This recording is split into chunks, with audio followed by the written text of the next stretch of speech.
Yes, I was going to make a facetious comment. Mashiach comes and we eat, well, there be calories. When Mashiach comes and we eat, I believe, this is my belief, we're going to have a true appreciation for beauty, and beauty might not be a size zero.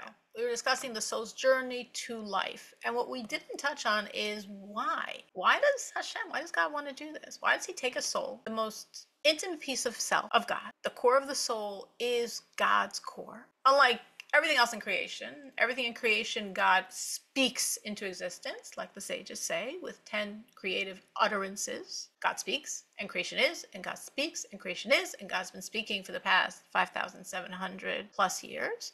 Except for the soul. The soul is blown into us. The soul is from God's core, from his essence, from his breath. So why does God want to take this precious piece of self and put it into this world? A world that seemingly is so far from him, so far from holiness, so far from spirituality.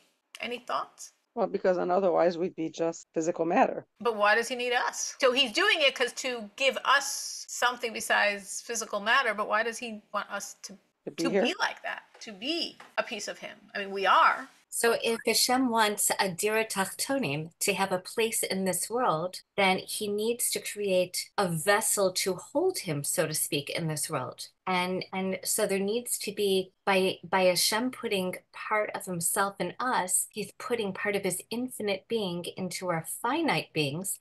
And that infinite being is then a vessel. Even when we're not tapping into it, it still is there. That's beautiful. That's really on target. Because really, I mean, to be honest, to rephrase the question, it's not like, I use the term far, and there's no space by God. Space is by us. Space and time are coordinates of our physical reality, nothing else. So really, God took a piece of himself, a piece of his core, my soul, and sent it, like Elisa's saying, to this uniquely physical reality. Maybe a reality that seems so far from God, but actually, that's not true. Actually, as Hasidus explained, this is the only dimension where God himself is found, for the reason Elisa just said, to make a home for God, a home in this world, to make this world his home. I mean, as we call it, to bring Mashiach. Mashiach means to make this world his home. And he wants his home. He wants this permanent place of revelation. What does it mean, a home? Home means it's yours. You're yourself. You're free. That's why people are themselves in their home in a way they're not going to be with their friends or at work or in school. You're home, you're yourself. For better or for worse, you're yourself. Obviously, for God, it's for better, because for God, it means a permanent revelation of his core, of his essence, of his self. And he wants it specifically in the physical. So El said that we're like, what would we be? We'd just be physicality without him. So the weird thing is, God wants the physical. It's almost like we crave physical, and we do, because he craves physical. We mirror him. Everything mirrors him. He craves the physical. He wants a home in the physical. He set up creation in such a way that we can make it for him, that we can do a mitzvah, that we could do something he commanded. And especially when we do something that he commanded with the physicality of the world, which is most of what we do, because we are so physical, we're shifting the world. We're refining it. So it is a vehicle where God can dwell in a revealed way. Meaning, by Mashiach, we will have a physical world. The world will be physical. Some debate on that point. The world will be physical. And looking at the physicality, we will see God. In everything of our world, God will be shining through. So that's why he took the most intimate piece of self and put it in us. Because he needs us. He needs us to do this for him. It cannot happen as he set up the system without pieces of himself, us, shifting and shifting and shifting and shifting the reality. Now, of course, God could have done it a different way, and God could have created a prefab home. He could have made this world initially his home, a permanent revelation of self. He could have done it any way he wanted. But once he created the structure, the rules, he stays within those rules. I mean, occasionally he bends rules, like we all do, because we mirror him. He makes miracles. It's a bit of a bending of the rules. But he likes to stay within the rules. He made those rules. He likes to uphold those rules. And therefore, we need to have his power so we can take this world and choose to shift it and make it his home. And that's why everything we were discussing last time happens, and why our soul has so much power. Because look what our soul has to contend with. Look what our soul's mission is.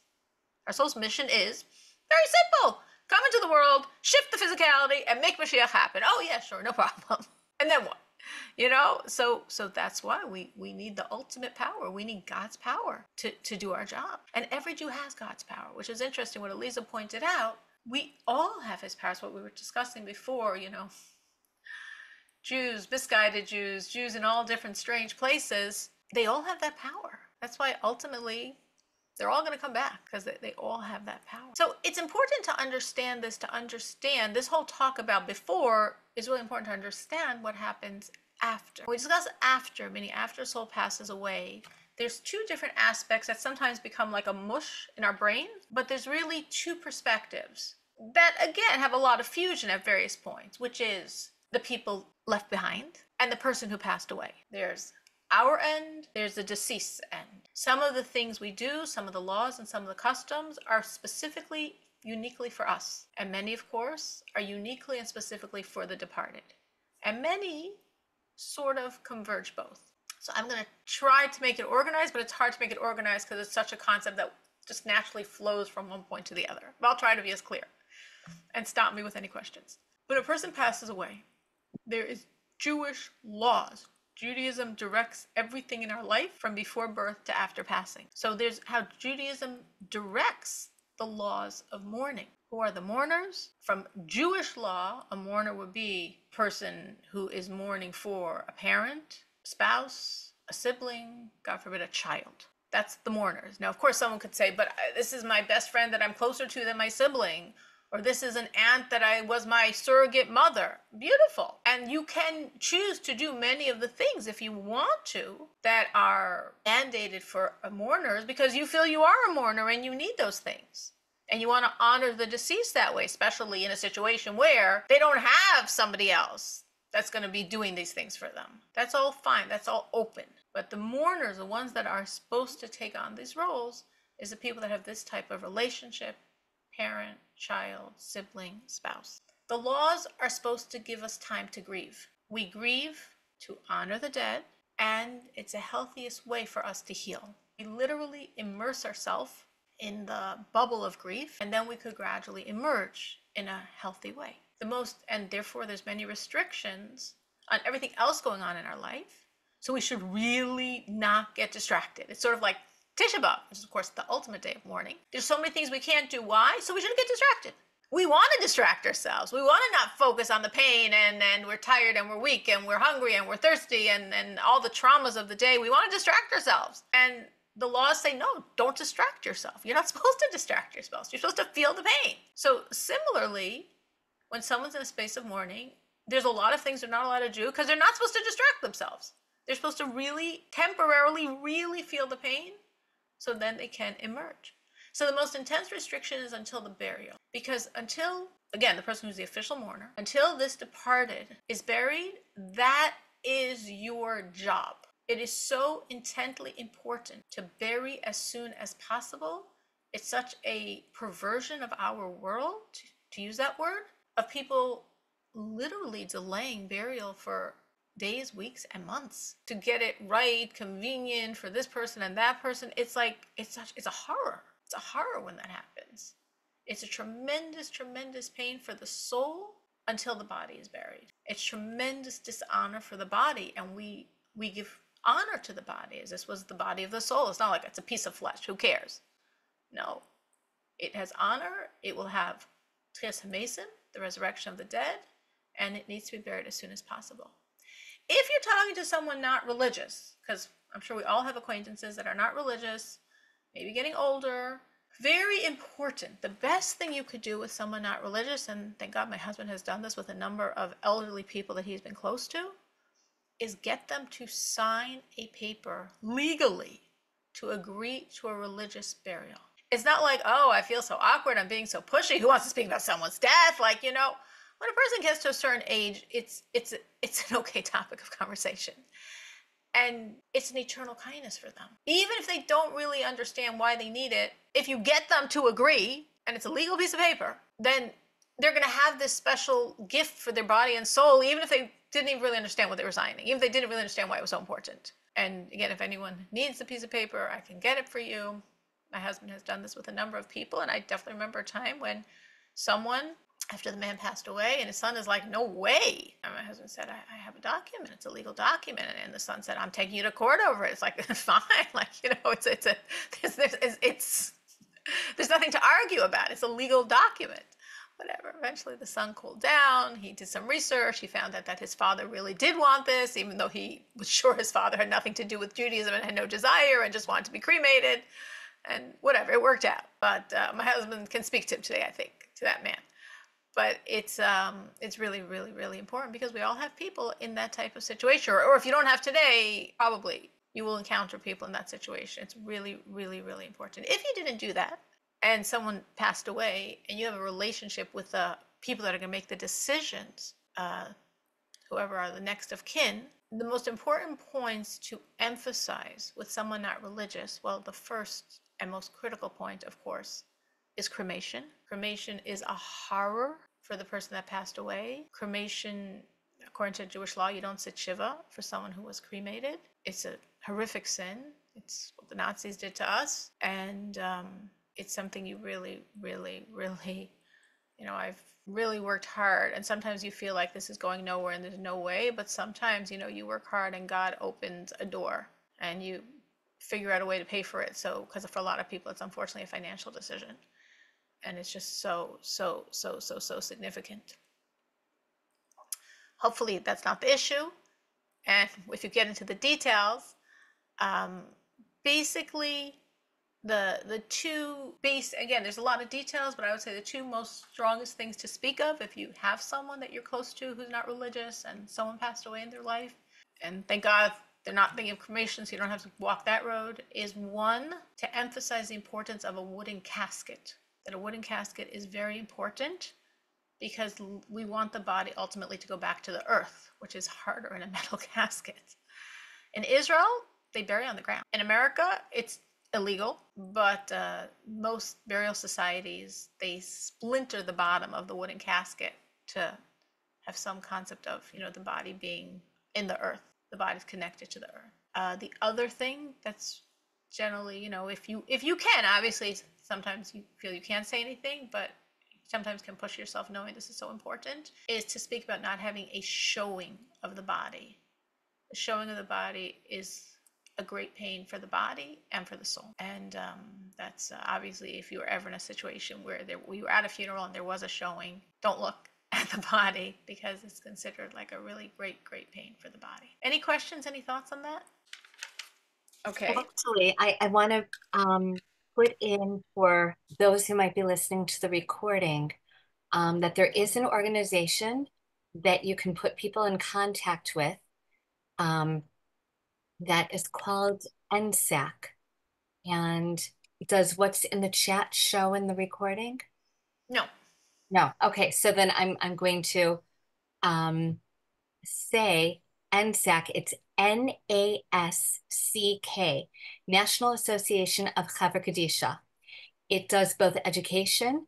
The website is https://www.nasck.org, and they do both education. They also, if someone is aware that that it's the cost, then they will step in. They will do whatever it takes to help ensure a burial al pi halacha rather than a cremation. So it's a fabulous organization, Canada, North America, and they absolutely follow Torah law. They work with everyone, and they are very kind in how they go about their work. Okay, I wrote it down for myself. I also know one person who does a lot of, one person that does a lot of fundraising for specifically this mitzvah.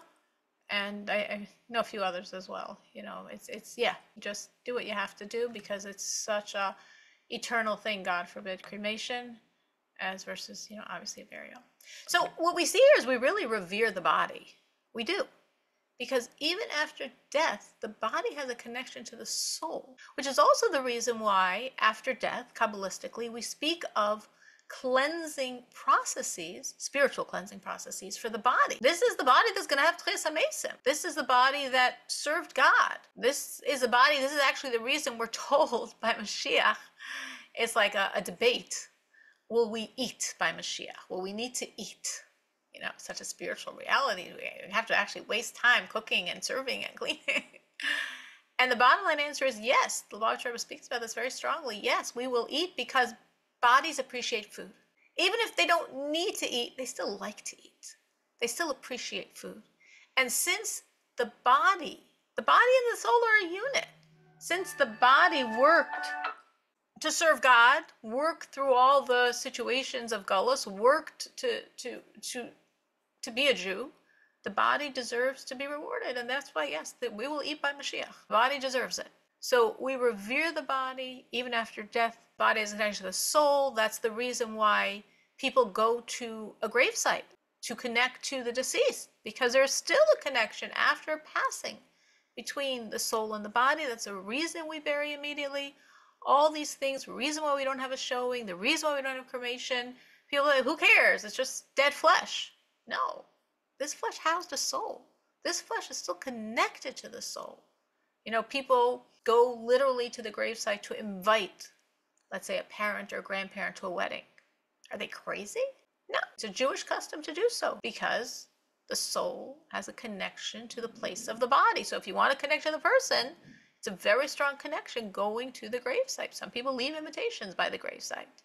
We believe, we're told, that for 3 generations, the departed come back for such events like a wedding, for such a life cycle event, a wedding, a bar mitzvah, something along those lines, a bris. So you don't have to invite, they're going to come anyway, but it's honorable to invite. People go to the grave to invite, they leave by the grave to invite, because again, there is this connection between this body and the soul. Eliza? When we say 3 generations, so what about someone who's a Ger Geras? Does that mean that Avram Avinu or Sarah Aminu are coming to the Chasana? I never heard that, so I have no clue. Because you're saying spiritually they're their parents. I don't know. It's an interesting question. I don't know. But definitely it wouldn't be their biological parents or grandparents, for sure not, because they're a new person now. So I don't know. It's an interesting question. Definitely. Yael, were you adding something? Yes, I was going to make a facetious comment. Mashiach comes and we eat, will there be calories? When Mashiach comes and we eat, I believe, this is my belief, we're going to have a true appreciation for beauty, and beauty might not be a size 0. Okay. If you go back, you don't have to go back so far. If you go back 100 years, I know. The models of today would be considered like grotesquely ugly, according to the world standards of beauty. They're emaciated. Emaciated isn't so beautiful unless you've been conditioned to think it is.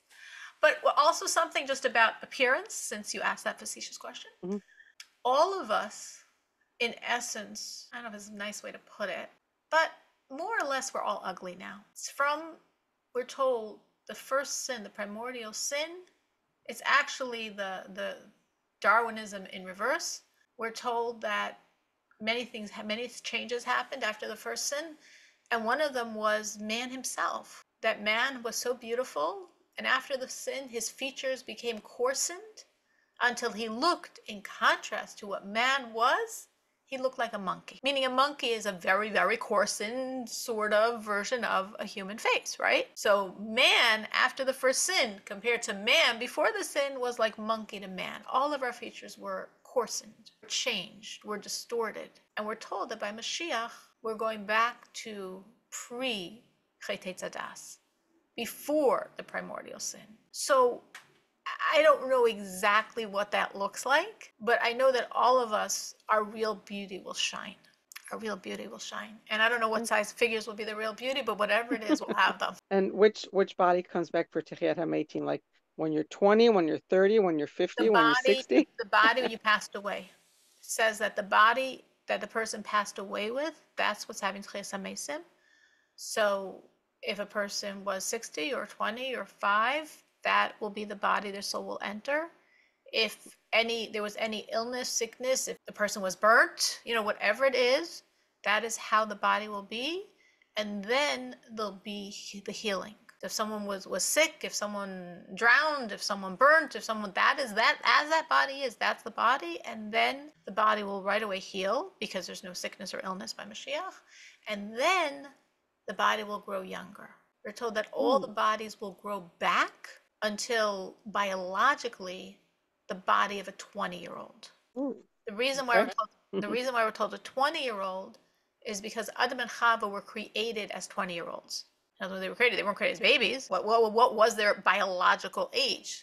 Just like the world was created. How do you explain the tree rings or carbon dating? I mean, there's many flaws in them, but one very basic point is, what you think when God created the world, there was nothing there, and then like each grain of sand accrued. God created the world with mountains of sand or trees with years of rings, or whatever it is that they're looking at. So similarly, Adam and Chava, Adam and Eve, they weren't created as babies. We know that. So they were created as age 20. We're told that biologically, not in maturation or wisdom or experiences, but just as a body, that's the perfect age for the body. And therefore, we're all going to grow to the body of ourselves as 20-year-old bodies. And that's where we'll eternally be, with the body of a 20-year-old. Elisa? Okay. So what does that mean for children and babies who are born and who are nifter and they never reached age 20? So they will come back as their babies, exactly as a person passes away. That's how. And what if a person was a stillborn, right? What if a person was a miscarriage? Every stillborn, every miscarriage comes back. That's a Jewish soul in a Jewish body. They all come back and they grow, and they'll grow for 20 years, until they're age 20, and then their body will have attained its maturation as a body as a 20-year-old, and they'll continue from that point. Babies will be born by Mashiach, and they'll be born as babies. And their bodies will mature until that 20-year-old body. And then again, it's not that they stop maturing. It's just this is the peak of the body, we're told. And therefore the body will continue at that point, though obviously the maturation and the experiences and the wisdoms and all that continues. And what about where the same neshama goes through so many different transmigrations? We know if the Arizal said in his time that all the souls were already recycled. So which body do we get to? Excellent question. No, each body gets to come back. Meaning, let's say this is our 10th lifetime. Probably it's more, but what do I know? We'll say 10. It's an easy number. So Mashiach comes now, so I'm alive with my body, soul and body. And all my previous 9 lifetimes, though they are all an extension of my lifetime, and I am the total sum of all those experiences of all 9 lifetimes plus my own, but each one of them deserves to come back. Meaning, again, it goes to that same point of the body. This body, worked through this world, lived in this world, served God in this world, had the pains of this world. This body deserves to have Tchias HaMesim. This body deserves to appreciate Mashiach. So every single body will come back with the soul as it was within that body. So all 10 or 5 or 20 or whatever it is, they will all come back. They will all have Tchias HaMesim. At the same time? Yeah, absolutely.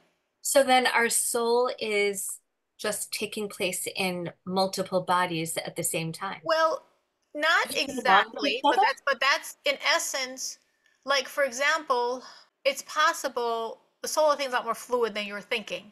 It's possible when there is not talking about the resurrection now, I'm talking about a reincarnation, a Gilgul, that a part of the soul stays above and a part of the soul comes back down. Part of the soul, maybe this reincarnation is for refinement, and part of the soul doesn't need the refinement. It could stay up. A part of the soul comes back down. The usual metaphor given for the soul to understand these ideas, reincarnation, and all that, is a flame.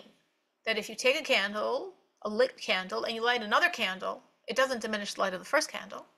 Or if we want to upgrade the mushal, I think of like DNA, right? The DNA splits, it doesn't make it less. It's not now half a DNA, so it continues. So every soul, the only discrimination I would say in this is all these previous lifetimes are me. I am the totality of all my lifetimes. But lifetime number 3 isn't the totality of all my lifetimes, just up to the 3rd one. And lifetime number 7 is the totality up to the 7th. Just think of yourself at various stages. Okay, until here, then until here. So it's not like my soul is going to go back into each of these bodies. It's the soul as it was in each of those lifetimes, the soul of that body as the soul was then. That soul is what's going to be vivifying that body. But all of them are an extension of me. In other words, we are all very old, ancient. That's probably why we have so many challenges, because we're so strong, because we're so old. We've experienced so much. We're so powerful. So all of those lifetimes are a culmination ultimately in mine. But in my fifth lifetime, I was a lot younger, so my soul was younger.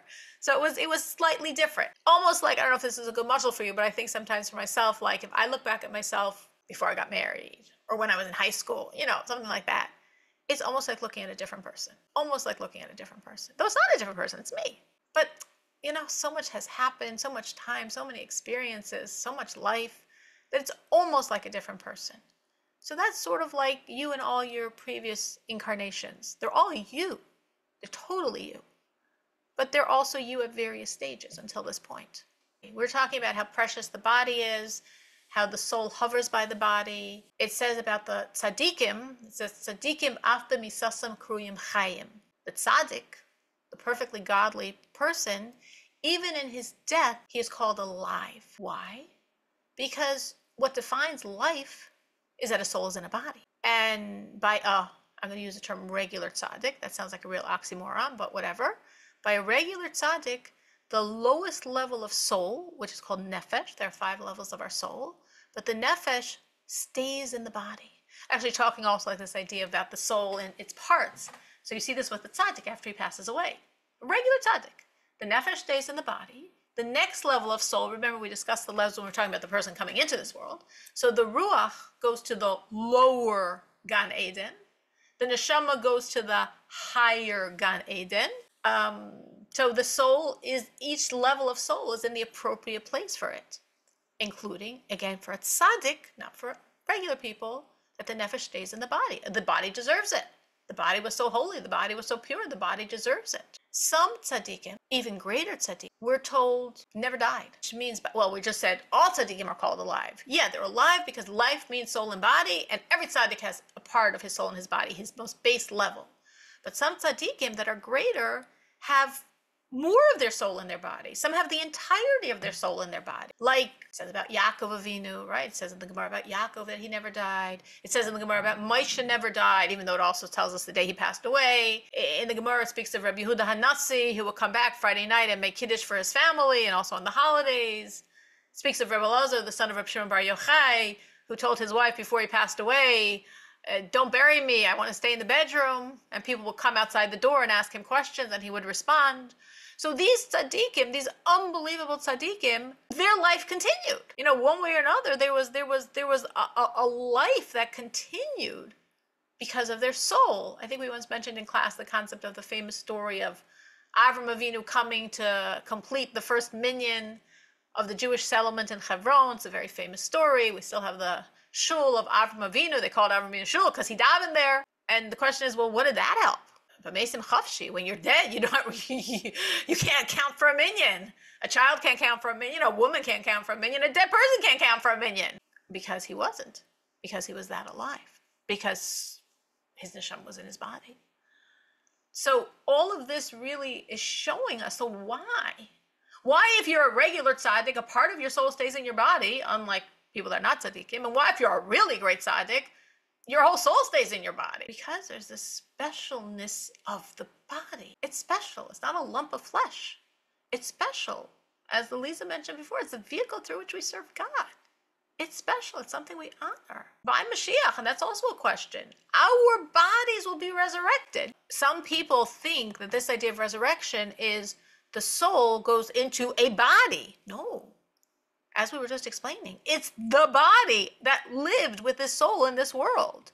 That body is the body that has a resurrection because, again, that body deserves it. That body served God. That's we're told, the famous concept of the luz bone. Luz bone is the bone that, bodies are burned. Bodies have decayed over 1,000 years. But that bone is intact. That bone, the entire body will be grown back from. So all of this, I'm bringing all of this to understand that all of this mystical, theological perspective on the body is what creates the laws of reverence and respect for the body. We have so much respect for the body. Like I said, that's why we're going to eat by Mashiach, because we have so much respect for the body. The body worked The body served. The body deserves to have that respect. And that's why our legal perspective is coming from this vision of the preciousness of the Jewish body.